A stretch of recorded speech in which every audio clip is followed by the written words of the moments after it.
ఆ తల్లి అతనికి ఈ పేరు ఎందుకు పెట్టింది అనేటువంటి వివరణ ఉంటుంది. 2వ వచనంలోనేమో అతడు పెరిగి పెద్దవాడైన తర్వాత తను ఉన్నటువంటి పరిస్థితులను బట్టి దేవుడికి మొరపెట్టుకున్నాడు. ఆ మొరపెట్టుకున్నటువంటి విషయాల్లో 4 విషయాలు మనం చెప్పుకున్నాం. ఒకటేమో నీవు నన్ను నిశ్చయముగా ఆశీర్వదించాలని, ఇంకొకటి ఏంటిది నా సరిహద్దులను విచారపరచమని, మరొకటి ఏంటిది నీ చెయ్యి నాకు తోడుగా ఉండనీయమని, ఇంకొకటి ఏంటిది ఏ కీడు కూడా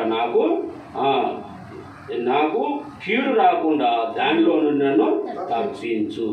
ఈ 4 విషయాలు ప్రార్థన చేసిన వాడిగా ఉండు. అయితే నేను దీన్ని ఇంకా చాలా క్షుణ్ణంగా అసలు ఎవరు ఈ తల్లి ఎవరు? ఎబ్బేజ్ అనే పేరుకి ఆడ కింద రాయబడుతూ ఉంటుంది వేదన పుత్రుడు, వేదన వలన కలిగినటువంటి వాడనమాట.